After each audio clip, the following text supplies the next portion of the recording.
نشست محمد کلم مومنہ ملک کس نمبر 34 رات 11 بجے سمارا نے حویلی میں قدم رکھا تھا۔ سرخ اینٹوں والی حویلی اندر سے سفید پیلی روشنیوں میں چمچما رہی تھی۔ راہداری کی دیواروں پر لٹکی خوشبودار لڑیوں سے فضا میں ایک عجیب سی سکون کی لہر پھیلتی تھی۔ اس نے ایک ہی نظر میں جائزہ لیا کہ عسکر کمال نیچے نہیں تھا۔ وہ سیدھا اپنے کمرے میں جانے والی تھی، پھر یاد آیا کہ ابھی تک کھانا نہیں کھایا تو کچن کی طرف چل دی۔ فریج کھول کر دیکھا تو برتنوں میں کھانا موجود تھا، لیکن اس کا دل یہ سب کھانے کو نہیں مانا۔ تبھی بریڈ اور چکن سپریڈ کی شیشی نکال کر کاؤنٹر پہ رکھی۔ چائے کا سامان بھی نکال لیا۔ اب وہ برتن میں پانی بھر رہی تھی جب پشت پہ کھٹکا ہوا۔ سمارا ڈر سی گئی۔ تم ڈرا دیا ہمیں، پلٹ کر دروازے کے فریم میں کھڑے عسکر کمال کو کہا، جو اس کی بات پہ تعجب کا شکار ہوا تھا۔ حیرت ہے تم اکیلی اس بڑی ساری حویلی میں رہنے سے نہیں ڈرتی، لیکن میرے آنے سے ڈر گئی۔ وہ کافی حیران تھا سمارا کے تنہا رہنے اور روبوٹک زندگی گزارنے پر۔ انسان کو جب تنہائیوں کا عادت پڑ جاتا ہے تو پھر کسی کا اچانک آنا ہی ڈرا دیتا ہے، اور ہم حویلی کم ہی آتا ہے، اس وجہ سے تمہارا موجودگی کو بھول گیا ہم۔ اس نے چائے کا پانی چڑھاتے ہوئے خود کو مصروف ظاہر کرتے عام سے انداز میں کہا،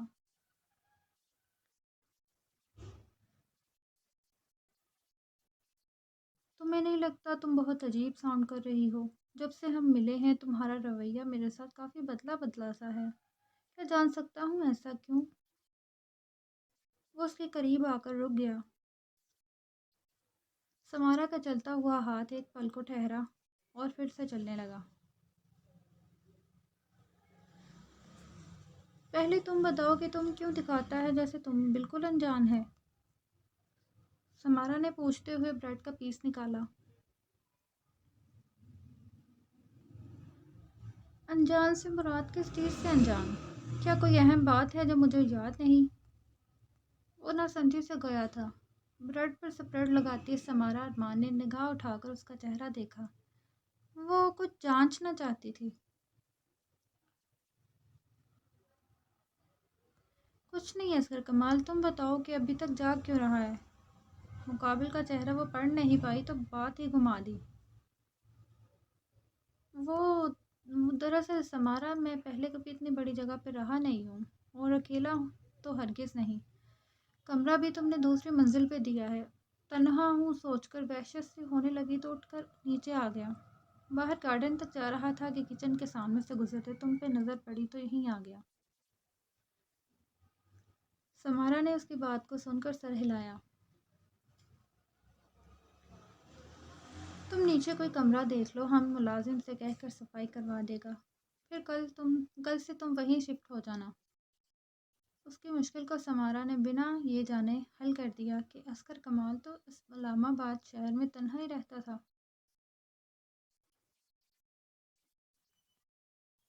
چائے پینی ہے؟ عسکر کمال اس کے چہرے کو چپ کھڑا دیکھ رہا تھا۔ سمارا کے پوچھنے پر نظر پھیری۔ ہاں ضرور، اگر برا نہ لگے تو کچھ کھانے کو بھی دے دو۔ وہ وہیں سٹول کھینچ کر بیٹھ گیا۔ سمارا سر ہلاتی فریزر سے فروزن پیکٹ نکال لائی۔ سمارا میں چکن نہیں کھاتا، انفیکٹ چکن سے بنی کوئی چیز بھی نہیں۔ اس کے ہاتھ میں چکن نگٹس دیکھ کر اس نے بتایا۔ سمارا نے پیکٹ واپس رکھ کر چاولوں کا باؤل اور آلو کباب کی پیسٹ نکال لی۔ تم رات کا کھانا کیوں نہیں کھایا اب تک؟ اس نے چاول ایک پلیٹ میں نکال کر اوون میں رکھ کے ٹائم لگایا، پھر کاؤنٹر کے پاس آ کر کباب کے لیے تیل گرم ہونے رکھ دیا، اور آخر میں اس سے سوال کیا،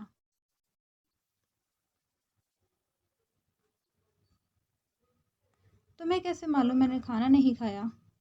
وہ کچھ حیران نظر آیا۔ میں ایک ڈاکٹر ہوں عسکر کمال، تمہارا مرجھایا سے شکل دیکھ کر بتا سکتا ہے کہ تم اس وقت کافی بھوکا ہے۔ اس نے دونوں کندھوں کو اچکائے کہا تو وہ اسے دیکھ کر رہ گیا۔ کالے سوٹ میں سندھی ڈیزائن والا سکارف گلے میں ڈالے تھکی تھکی سی ڈاکٹر سمارا ارمان کی شخصیت میں لیڈی ڈان والی وائبس آتی تھی۔ وہ زیادہ خاموش رہنا پسند کرتی تھی، کالج کے زمانے میں بھی اور آج بھی۔ وہ اسے دیکھ رہا تھا جو اب کباب ہاتھ سے بنا کر گرم تیل میں ڈال رہی تھی۔ دوسرے چولہے پر چائے ابلنے لگی۔ اسے مصروف دیکھ وہ خود اٹھ کر چائے کو دیکھنے لگا۔ اتنے میں اوون کی بیپ بجی تو سمارا نے بھاپ اڑاتے چاول نکال کر رکھے۔ اس نے چائے کبوں میں ڈالی اور سمارا نے کباب پلیٹ میں اتارے۔ تم یہ ٹیبل پہ لے کر جاؤ، ہم اپنے لیے بریڈ تیار کر کے لاتا ہے۔ اس کے ماتھے پہ نمی تھی، بال بندھے ہوئے پر کچھ منہ پہ آ رہے تھے۔ تھوڑی کے 3 دل بھی تھکے ہوئے لگے۔ اس کے خوبصورت مگر سرد چہرے کو دیکھنے میں مگن وہ سمارا کی آواز میں ہوش میں لوٹا اور سامان اٹھا کر باہر ٹیبل پہ رکھا۔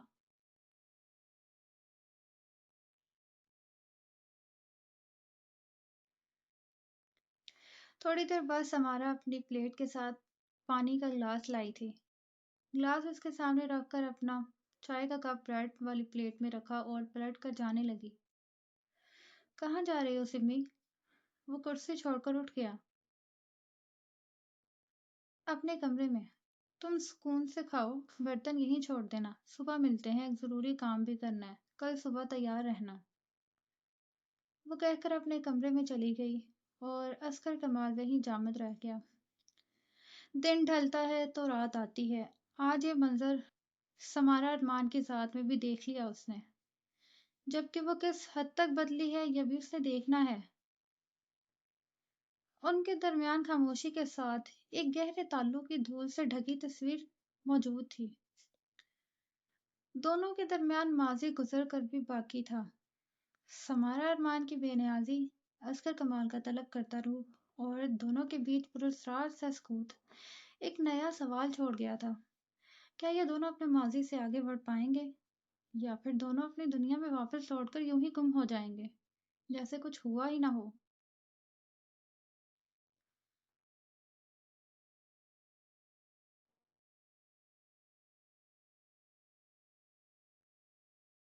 جایا اپنے قدموں پہ جاتا ہے لیکن آیا کسی کی باہوں میں۔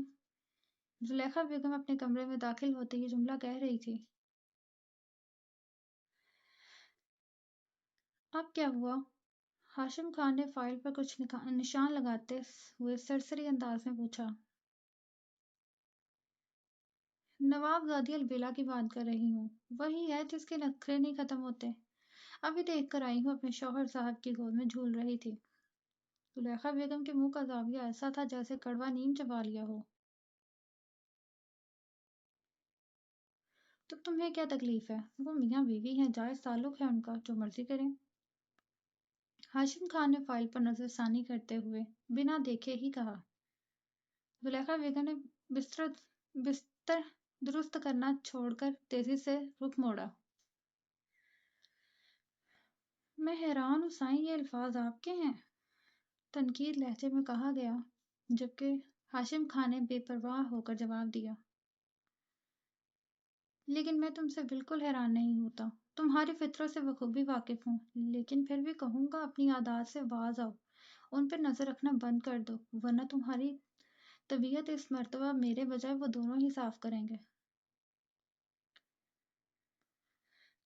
میں نظر نہیں رکھتی ان پہ، وہ تو انہیں ہی حیا نہیں آتی۔ بھلا ان سے پہلے حویلی میں بیاہ نہیں ہوئے یا یہ انوکھا جوڑا ہے؟ زلیخا بیگم نے صفائی دے کر اپنا پہلو سمیٹنا چاہا تھا۔ انوکھا ہی سمجھ لو، ہاشم خان نے دھیمے سے جواب دیا۔ آپ اتنے ٹھنڈے کب سے ہوئے؟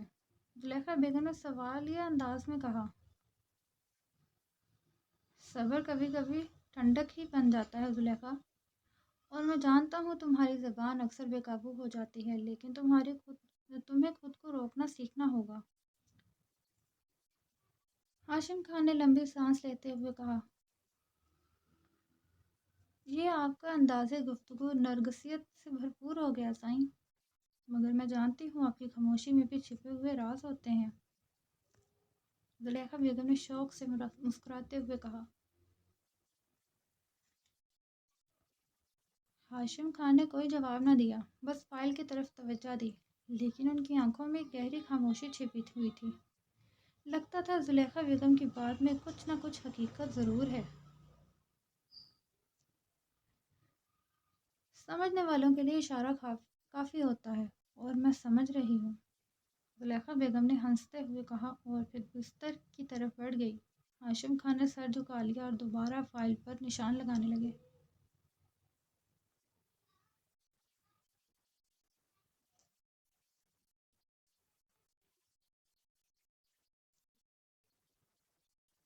آسمان رات آسمان پہ گہری ہو رہی تھی۔ البیلا نے دھیرے سے پلکوں کو اٹھایا۔ کمرہ اندھیرے میں ڈوبا چاند کی روشنی سے کچھ حد تک نظر آتا تھا۔ وہ آہستہ سے اٹھ بیٹھی۔ پہلو میں دلدار خانزادہ کو دیکھ کچھ یاد آیا تھا۔ آنکھیں بند ہونے سے پہلے وہ فلیٹ کے باہر تھے اور دلدار اسے واپسی بھی مجبور کر رہا تھا، مگر وہ بضد تھی۔ پھر کیا ہوا اسے یاد نہیں، بس اس کا ہاتھ اپنی گردن پہ محسوس کیا تھا۔ باقی اب آنکھ کھلی تو خود کو حویلی کے کمرے میں بستر پہ پایا۔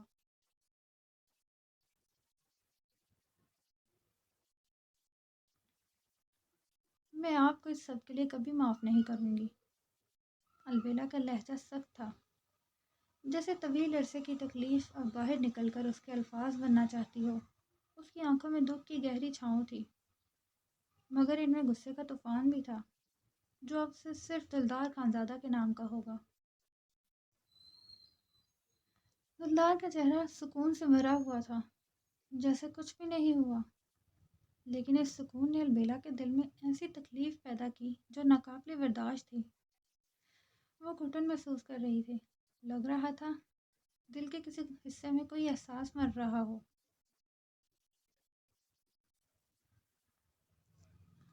کیسے آخر کیسے تم اس سب کے بعد اتنے پرسکون نیند سو سکتے ہو؟ دیکھے بنا بھی وہ محسوس کر رہی تھی کہ دلدار کتنی گہری نیند میں تھا۔ البیلا کے اندر کا درد بڑھتا جا رہا تھا۔ اس کی آنکھوں میں غصہ اور دکھ ایک ساتھ تھا۔ آج جو ہوا اس پر وہ خود کو اور اس کو بھی سمجھنے کی کوشش کر رہی تھی، مگر دلدار کی خاموشی اور سکون نے اسے اور الجھا دیا۔ یہ سکون اور بے فکری بھری نیند مجھے سمجھ نہیں آ رہی۔ دلدار خانزادہ، تمہاری ذات کے بارے میں کیا رائے دوں؟ انسان کے پاس ہی تبھی ہوتا ہے جب وہ اندر سے پرسکون ہو، یا پھر اپنے گناہ بھول کر سوتا ہو۔ البیلا کی آواز میں ایک عجیب سا درد تھا، جیسے اس کے دل کا ہر کونا جل رہا ہو۔ اس کا ہر لفظ دل کی گہرائی سے نکل رہا تھا، اور دلدار کو محسوس ہونے لگا کہ وہ البیلا کے اندر کی جنگ دیکھ رہا ہے، مگر وہ کچھ نہیں کر سکتا تھا۔ البیلا کے مطابق وہ سو رہا تھا، لیکن وہ تو آغاز سے ہی بے سکون تھا، کیونکہ اس کی محبت، اس کا عشق، اس کی بیوی تکلیف میں تھی۔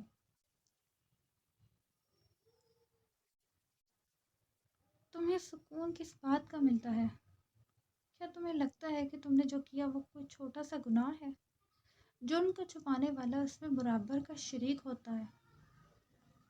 اس کی مدھم آواز میں ایک گہرا سوال چھپا تھا، اور اس سوال کا جواب دلدار کے لیے مشکل تھا۔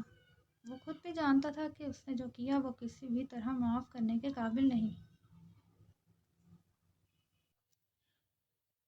پھر بھی تم اتنے پرسکون میں ہو کہ تمہیں کچھ احساس نہیں۔ اس کا دل درد سے بھرتا چلا جا رہا تھا۔ نہ جانے دل کس دکھ پہ اتنا ماتم کنا تھا آج۔ باپ پہ تو ماتم کر چکی تھی۔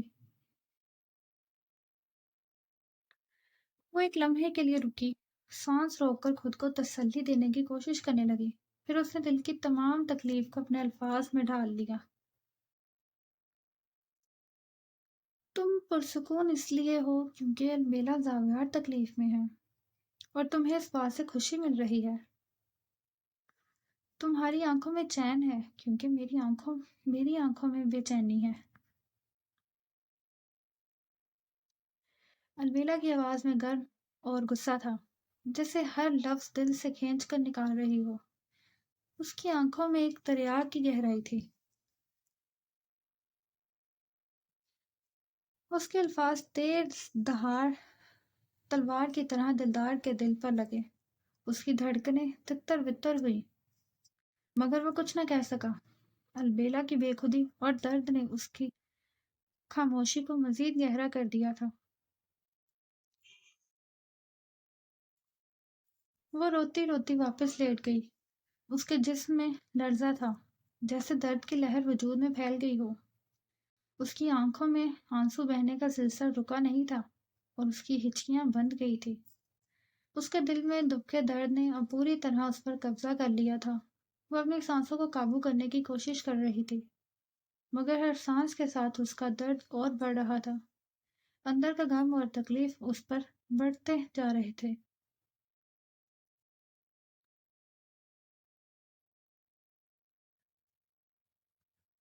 دلدار نے اس کی حالت دیکھی تو اس کی تکلیف نے اس کے دل کو گہرے درد میں ڈبا دیا۔ اس نے اپنی آنکھوں کی نمی کو گہری سانس لے کر پیچھے دھکیل دیا۔ وہ خود کو کمزور نہیں کرنا چاہتا تھا، حالانکہ اس کے اندر ایک طوفان اٹھ رہا تھا۔ وہ آہستہ سے اس کے قریب ہو کر اپنا بازو اس کے گرد پھیلا گیا۔ البیرا نے منہ پر زور سے ہاتھ رکھ کر اپنی آواز دبا لی۔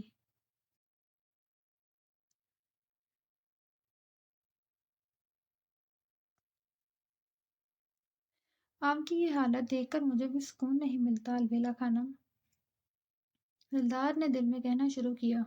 اس کے حصار میں موجود البیلا اب اپنے ہوش کھو رہی تھی۔ آپ کے آنسو، آپ کی تکلیف میرے لیے سب کچھ ہے، مگر میں آپ کی نظر میں اتنا بے حس ہوں کہ آپ کو لگتا ہے مجھے خوشی ملتی ہے آپ کو درد میں دیکھ کر۔ دلدار کی کالی گہری آنکھوں میں پھر نمی جمع ہونے لگی، جیسے وہ خود بھی بہت تکلیف میں ہوں، مگر وہ اپنے احساسات کو صحیح طرح ظاہر نہیں کر سکتا تھا۔ وہ بس خاموشی سے اس کے مزید قریب ہو کر حصار تنگ کر کے اس کے اندر کا غم اور تکلیف اپنے دل میں سمونے کی کوشش کرنے لگا تھا۔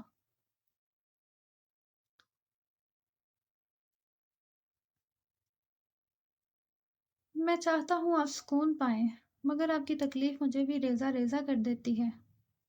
یہ تکلیف میں چاہ کر بھی ختم نہیں کر سکتا۔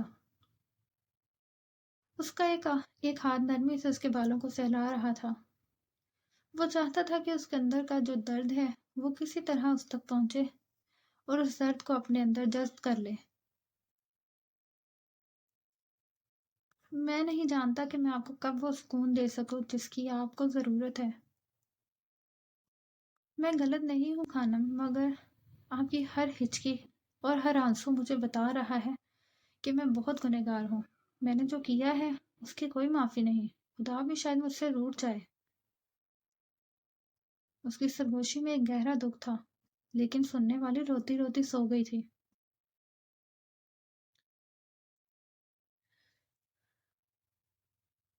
دلدار نے آہستہ سے سر اٹھایا۔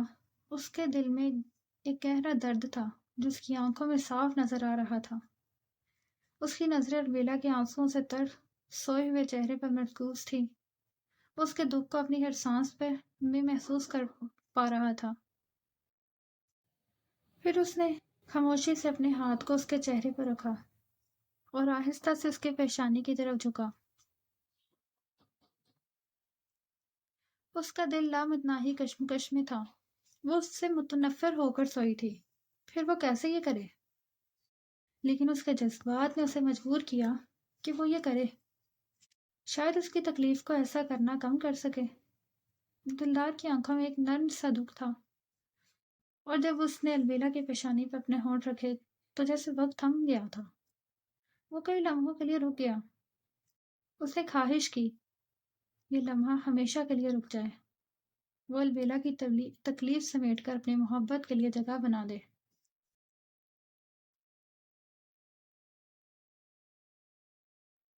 اس کی پیشانی پر وہ ذرا سا بوسہ ایک وعدہ تھا کہ وہ اس کا درد سمیٹ لے گا، چاہے وہ خود کیوں نہ بکھر جائے۔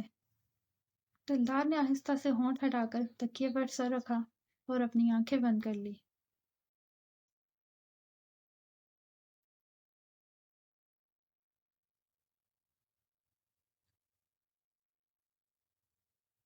اگلی صبح دھوپ کی نرم کرنیں کمرے میں پھیلی ہوئی تھی۔ دلدار کی آنکھ البیلا کے بعد کھلی تھی۔ صبح وہ فجر پڑھ کر سویا تھا اور اب تک نیند میں ڈوبا رہا تھا۔ اس کی آنکھیں ہلکی سی تھکن کے باوجود چمک رہی تھیں۔ صبح کی روشنی میں اس نے توانائی محسوس کی تھی۔ وقت دیکھا تو 10 بجنے والے تھے۔ اس نے بستر چھوڑ کر واش روم کا رخ کیا تاکہ دن کی شروعات تازہ دم ہو کر کرے۔ اسی دوران کمرے کا دروازہ دھیرے سے کھلا اور البیلا داخل ہوئی۔ اس کے ہاتھ میں پانی کا گلاس تھا۔ چہرے پر کچھ زیادہ ہی سستی کا تاثر تھا۔ سفید کھدر کے گرم سوٹ میں کتھئی رنگ کی چادر اوڑھے ہوئے تھی۔ پانی کی ٹرے سائڈ ٹیبل پر رکھ کر وہ کچھ ڈھونڈنے لگی۔ واش روم سے نکلتے دلدار نے فوراً اس کی حالت کو محسوس کیا۔ البیلا کی آنکھوں میں کچھ مغموم سا تھا، جیسے وہ پوری طرح جاگ بھی نہیں پائی ہو۔ آپ کیا ڈھونڈ رہی ہیں؟ دلدار نرمی سے پوچھتا ہوا اس کے قریب آیا تھا۔ سر میں درد ہے، پین کلر ڈھونڈ رہی ہوں، اس نے بنا سر اٹھائے مدھم آواز میں جواب دیا۔ دلدار نے اس کے چہرے کو غور سے دیکھا۔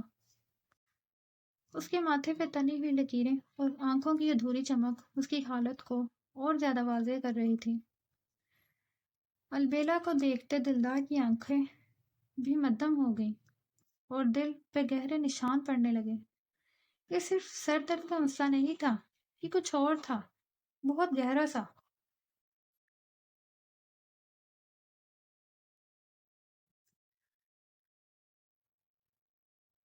وہ میں آپ کو دے دیتا ہوں، ناشتہ کر لیا آپ نے؟ وہ کہتا ہوا الماری کی دراز سے میڈیکل باکس نکالنے بڑھا جب البیلا کی اگلی بات نے قدم روک لیے۔ میرا دل نہیں ناشتے کو، اور مجھے اب پین کلر بھی نہیں کھانی۔ البیلا کی آواز میں سٹ نہری تھی۔ اس کے چہرے پر ایک گہری بیزاری تھی۔ وہ دلدار سے یا اس کے کسی بھی خلوص سے دور ہو جانا چاہتی تھی۔ دلدار کچھ دیر تک خاموش رہا۔ اس کی آنکھوں میں تھوڑی سی الجھن تھی۔ پھر وہ اس کے قریب آیا۔ گھر کا ناشتہ نہیں کرنا تو باہر سے کچھ منگوا دوں یا کچھ ہلکا پھلکا بنوا دیتا ہوں؟ وہ اس کے قریب بیٹھ کر نرمی سے پوچھ رہا تھا۔ البیلا نے جھکا ہوا سر دوسری طرف کر لیا۔ وہ اس کی شکل نہیں دیکھنا چاہتی تھی۔ اس کے دل میں ایک عجیب سا غم تھا، لیکن آنکھوں میں بے پرواہی، جیسے وہ دلدار یا کسی کو بھی اہمیت نہ دینا چاہتی ہو۔ مجھے کچھ نہیں چاہیے دلدار سائیں، میں اس وقت کوئی بات نہیں کرنا چاہتی، آپ کی مدد بھی نہیں چاہیے۔ اس کے لہجے میں ایسی تلخی تھی کہ دلدار کو لگا وہ اس سے نفرت کا اظہار کر رہی ہو۔ کیا مجھ سے کل کے لیے ناراض ہیں؟ وہ اس کو دیکھتے ہوئے وہی سوال کر رہا تھا جس سے وہ بچنا چاہتی تھی۔ البیلا نے ایک لمحے کو اس کی طرف نہیں دیکھا۔ اس کی خاموشی اتنی گہری تھی کہ دلدار کا دل تھم سا گیا۔ ایک لمحے میں وہ سمجھ گیا یہ لڑکی اس سے سخت متنفر ہو چکی ہے۔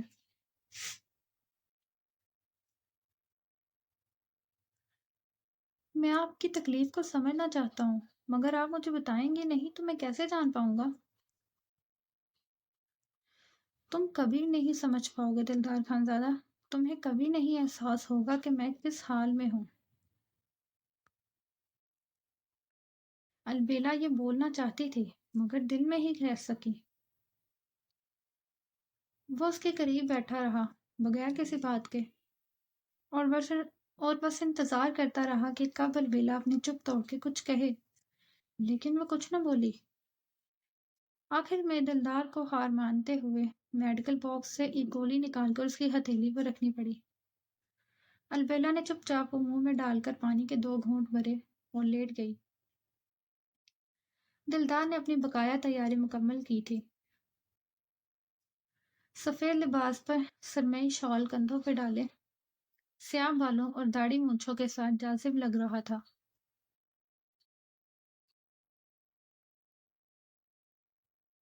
میں آج ڈیرے سے جلدی آ کر آپ کو گھمانے لے کر جاؤں گا، طبیعت پہ اچھا اثر پڑے گا۔ ابھی آرام کریں اور تھوڑی دیر بعد لازمی کچھ کھا لیجیے گا۔ وہ چند لمحوں تک اسے دیکھنے کے بعد ایک نرم مسکراہٹ کے ساتھ بولا تھا۔ اس کا دل جتنا بھی اس سے بات کرنا چاہتا ہو، پر وہ جانتا تھا کہ ابھی اس سے تھوڑا وقت درکار ہے۔ کل جو اس نے کیا، وہ انتہا تھی شاید۔ وہ اسے پاگل کر رہا تھا۔ یہ انتہا ہی تو تھی۔ دروازے تک پہنچ کر آخری بار مڑ کر دلدار نے البیلا کی پشت کو دیکھا۔ وہ پہلی بار اس قدر ٹوٹی تھی۔ وہ اس کے قریب رہنا چاہتا تھا، مگر البیلا کو وقت دینا ضروری تھا۔ تبھی دروازہ بند کر کے چلا گیا۔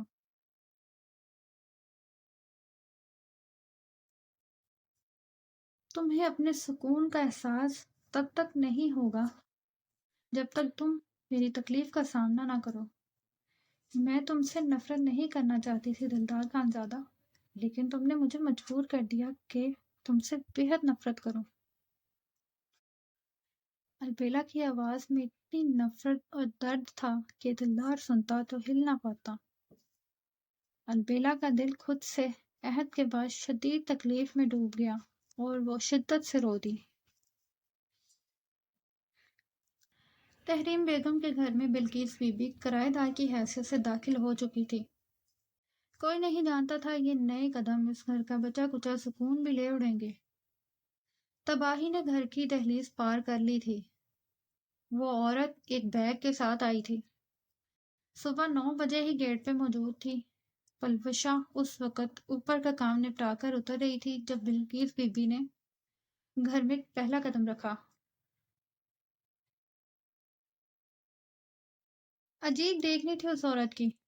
گھر کو یوں جانچ رہی تھی جیسے خریدنے آئی ہو۔ کافی دیر نیچے ہی رہی۔ 3 گھنٹے بعد اوپر کا خیال آیا تو بنا بیگ اٹھائے ہی اوپر چل دی۔ امی نے پلوشا کو بیگ اٹھا کر اوپر دے آنے کو کہا جب بلقیس بی بی سیڑھیوں پر سے پلٹ کر بولی، رہنے تو کافی بھاری ہے، میرا بیٹا شام کو کام سے آئے گا تو اٹھا لے گا۔ وہ اتنا کہہ کر سیڑھیاں چڑھ گئی اور پلوشا حیران سی ماں کو دیکھنے لگی۔